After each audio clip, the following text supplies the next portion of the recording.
Yeah!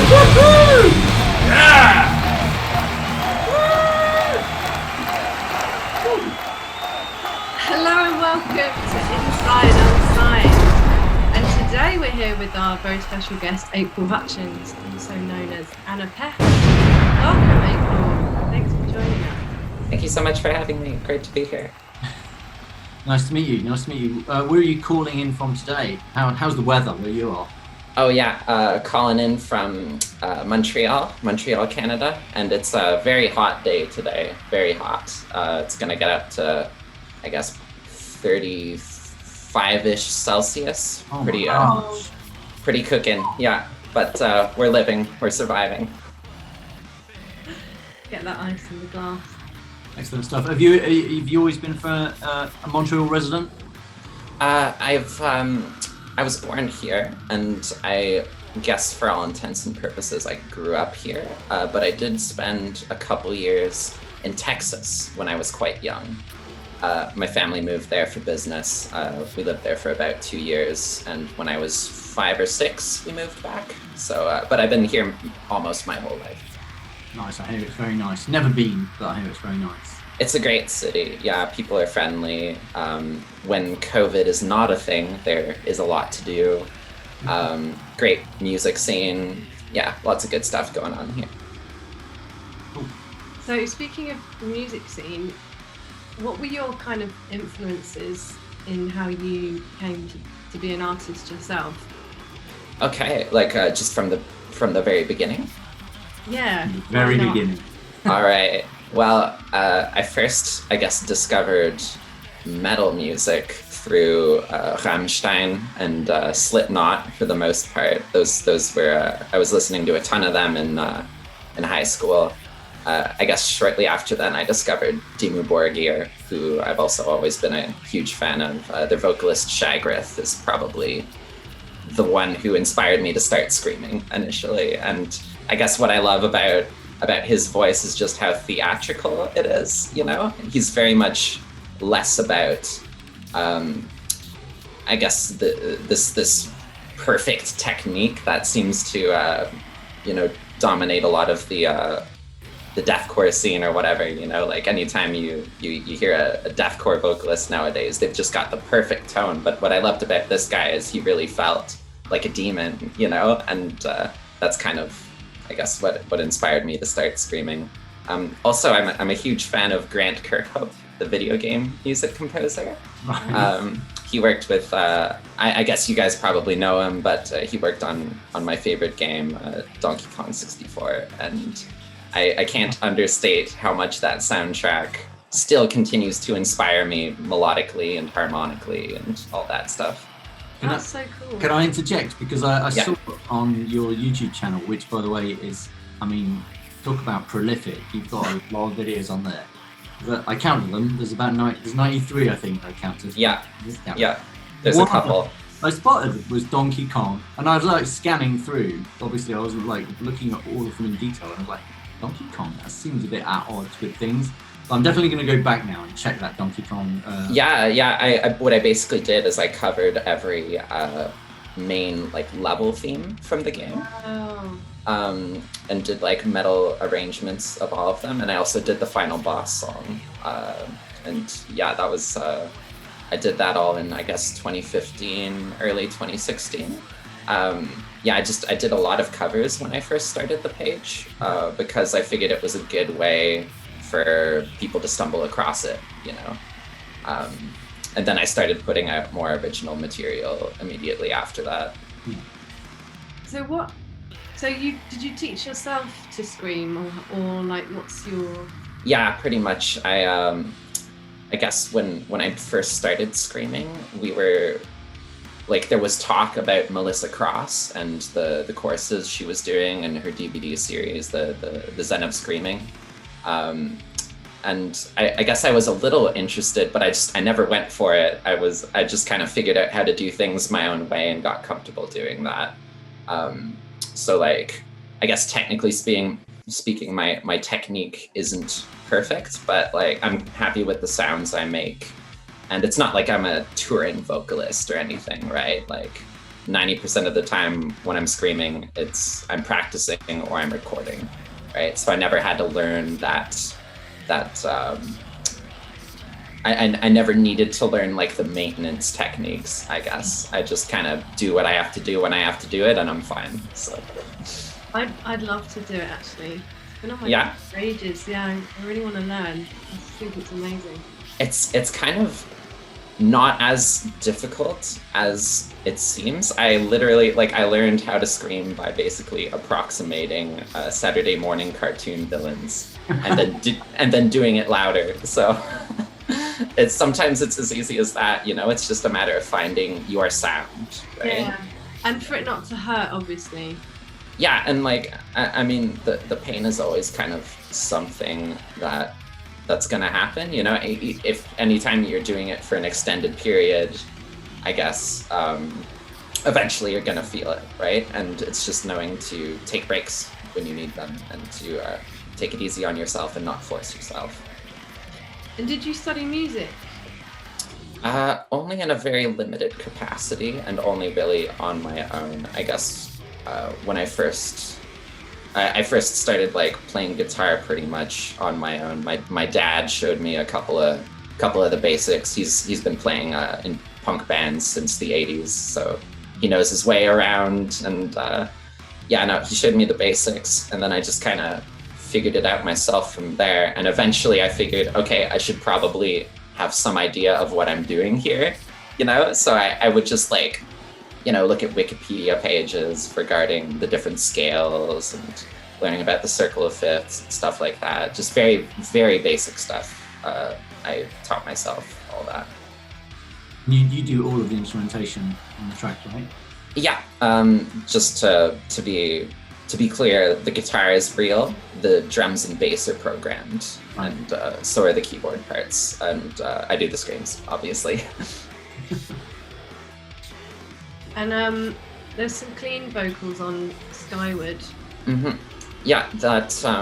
So I did do some singing on Skyward, but it's a bit buried in the mix. I'm kind of more of a supporting vocalist in that song. The main vocal that you're hearing is my friend Dare, who's she's an electronic artist based in New York, a really cool friend of mine, and we occasionally will help each other out with our stuff. I rapped a verse on one of her songs last year, and she was kind enough to contribute lead vocals to this one. So yeah.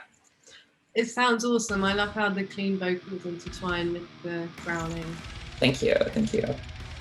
Yeah. So how do you collaborate then with someone who's based in New York? Have you kind of been collaborating over the kind of lockdown period? Yeah, we basically just keep in touch online and send files back and forth. We've always kind of lived in different cities, but funny story, she was dating a drummer who tried out for my old band, and she ended up coming with him to one of our shows, and that's how we met. And I've never seen her in person since then, but we've just kept in touch online ever since. So nice little connection there. Yeah. What happened to the old band? Right. So I was in a, I guess most people considered us to be some kind of industrial tinged melodic death metal band called Mellifon. And that started up in 2009. It was really me just learning how to play stuff and do production, and I did a demo all on my own in 2009, and a couple years later brought a couple other folks on, and by 2011 it was like a real band, and we started doing shows and stuff like that, and it was a lot of fun, and we were really good friends and continue to be. One of our old keyboardists is actually my roommate, so we stayed super close, but it's just at a certain point I realized we kind of wanted different things out of the project. I was more interested in kind of just bunkering down and writing tunes and producing records and stuff like that, and the others were more into playing shows, which I was just starting to develop a lot of anxiety around performing live and around being around large groups of people around that point, and was kind of losing my love for that side of things. And then at the same time, I was the only one in the band who knew how to do production and recording stuff. So anytime we were doing that, the pressure was very much on me. And I wasn't a huge fan of the equilibrium that turned out. Just by way of, the way things had evolved over time, I just kept accruing more and more responsibility. And by the end, it was like, man, I might as well just be doing this myself, So we parted on very good terms, and we had a really cool final show, and we still stay in touch. But it wasn't a project for me anymore, I guess.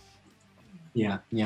So that kind of anxiety performing live in a band situation drove you to create an Anna Pest project. Would you take Anna Pest on the road if the opportunity came along? I've thought about that because, I don't know, with time, especially with lockdown and not being able to go anywhere or do anything or go to shows or play shows even if I wanted to, I'm really feeling like I would love to get out there and at least interact with my local scene again in some capacity. As for taking Anna Pest into a live setting, I would need to find the right musicians, right? Yeah. I need to find people who, one, were able to play this shit, two, who want to play this shit, right?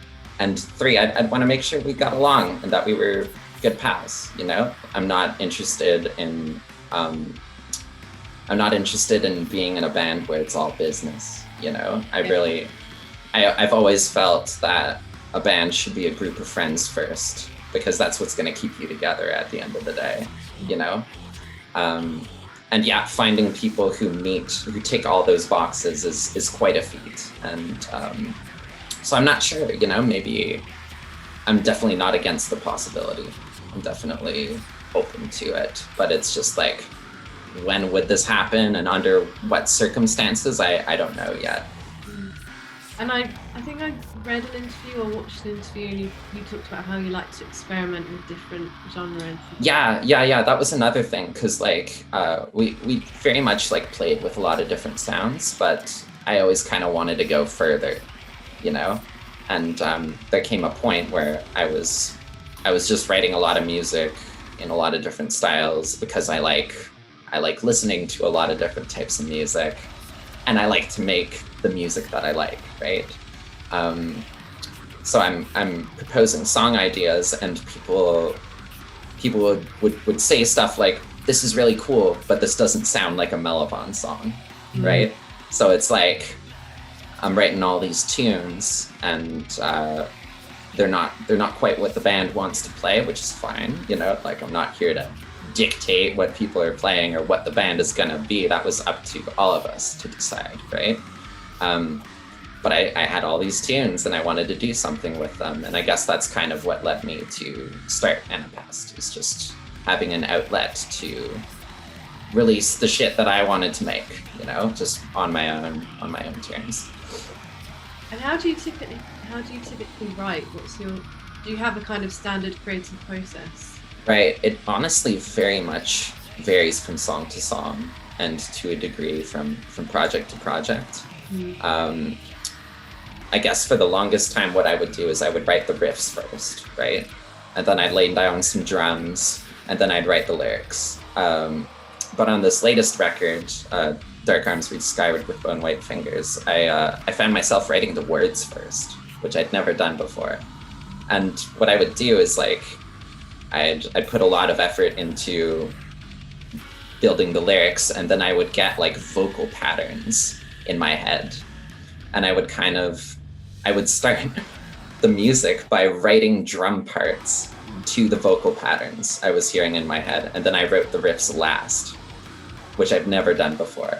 But it was kind of an interesting experiment, and I like the way things turned out. It was just kind of a different way, a more percussive oriented way of writing riffs, I guess.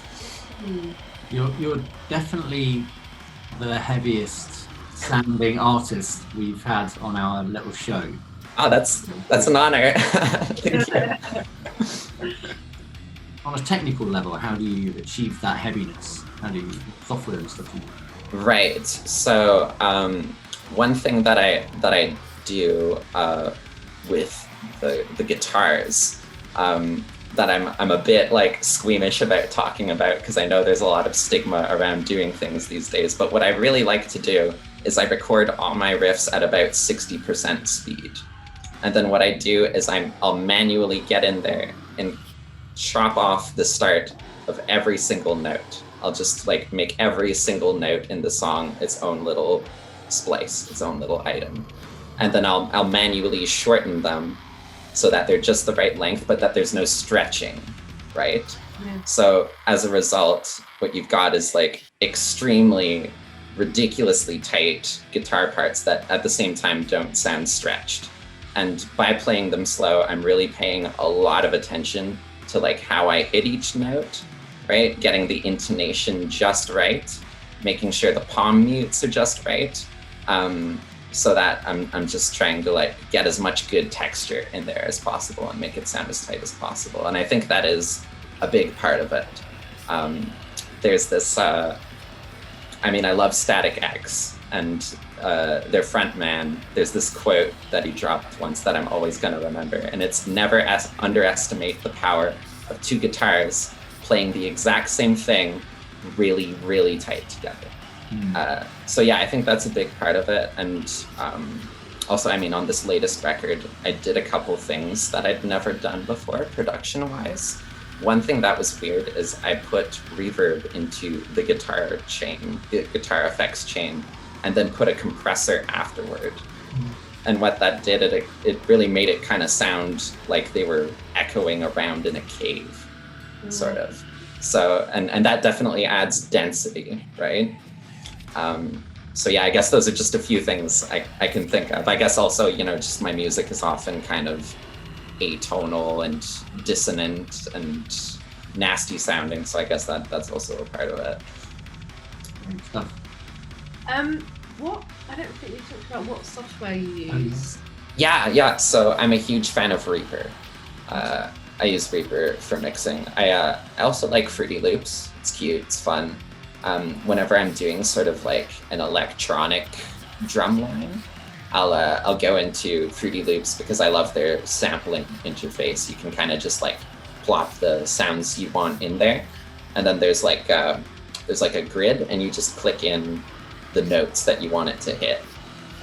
So it's very easy to make quick little drum loops with like whatever samples you want, and then I'll just export that and I'll put it into the mix in Reaper. So yeah, Reaper is basically most of the software I use. In terms of like plugins and stuff, I use the Stephen Slate line of plugins, which are available for a monthly subscription. I've been using them for a couple of years now, and I really like the sort of rich analog emulation sound that they've got. Yeah, those are the main ones that come to mind. And you're on Bandcamp as well, I spotted that. Yeah, for sure. Are you selling merch there? You didn't have enough time to look go. No, unfortunately not. Merch has always been a point of difficulty for me because it's a lot of money to make merch, right? And I'm one person, right? So it's like if I want to do a line of shirts, I got to be ready to drop $1,000, and hope for the best, pretty much. There are definitely services that can help you work around that, and I have been looking into it. But there's also the matter of like, if I'm gonna put out merch, I want it to be sick, like I want it to be like cool design, ideally a couple of colors in there, So I'd also want to shop for artists very carefully. So speaking of artists, then the artwork you had previously, where did that come from? Right. For Dark Arms? Yeah. Cool. Yeah, so that's my friend Jill Colbert, also known as Manfish Inc. She's done a lot of shirt designs, cover artwork designs for like bands all over the underground metal scene. A lot of tech death bands, mostly. She's like pretty well known in a couple of circles, and yeah, I'd had her. I'd worked with her before. She did the cover artwork for my single Wolf Tamer a couple of years ago. She also did the updated cover artwork for my remastered re-release of Forlorn, my debut record. And I just love her style. So I wanted to bring her on for this one as well. And it turned out super sick. So what lyrically, what are the themes of Skyward? Of Skyward. Yeah. So I guess I wrote that song. I wrote the lyrics sort of at the tail end of 2019 / start of 2020. And around that time, I guess we were just sort of seeing the start of COVID coming on, and also just all sorts of really messed up things going on all over the world. You know, I'm thinking about, you know, the fires on the West Coast in Australia, the really intense conflict in the Middle East that was kind of breaking out around that point, as well as just a lot of things happening in my own city with regards to poverty and stuff. And yeah, I don't know, just kind of overwhelmed by all of that. And I guess what Skyward is about is kind of struggling under the weight of all those things, and wishing for a better world, and wanting to do something to push towards it, basically. I guess that's kind of the overarching theme of the record, is just that struggle between hopelessness and the will to stay alive and to keep going, right? And I guess that song really kind of sums that up more concisely than any other song on the record. We were actually talking about that today, about, you know, all this stuff in the world is terrible, but it's out of your control. Or you can do small bits to help, like try to buy less plastic, or do this and that. But do you find then writing music is a kind of, does it help you feel better? Does it help you kind of, I don't know? It's cathartic, right? It's cathartic, but ultimately, I keep going back and forth on that, really. I find, like, especially over the course of the last year with COVID, I've spent a lot of time in my head, you know, alone with my thoughts. And what I want to be doing is being out there in the world. You know, I want to be seeing my friends. I want to be, if there's like a protest in my city against something shitty that's going on, I want to be out there with the people, you know? So I guess there's a level of catharsis and emotional release that comes through writing about this stuff. But I think what I want to do is work towards actually doing stuff, you know? And I'm still trying to figure out what that looks like, and what I'm capable of, and what the degree to which I can contribute is, you know? Still working through that. But yeah, I don't know, to answer your question shortly, yeah, music definitely helps, but it's not the full answer, you know? And I feel like holing away in my room, locking myself away from the world, just writing music to make me feel better, this isn't something I want to end up doing, you know? This is the path of a recluse, you know? And how did you create the video for Skyward, and tell us more about that? Yeah, sure. So that was my roommate actually has like a degree in film production and is really great with a camera, and helped me a little bit with the video for Heavy Lies the Mountains as well.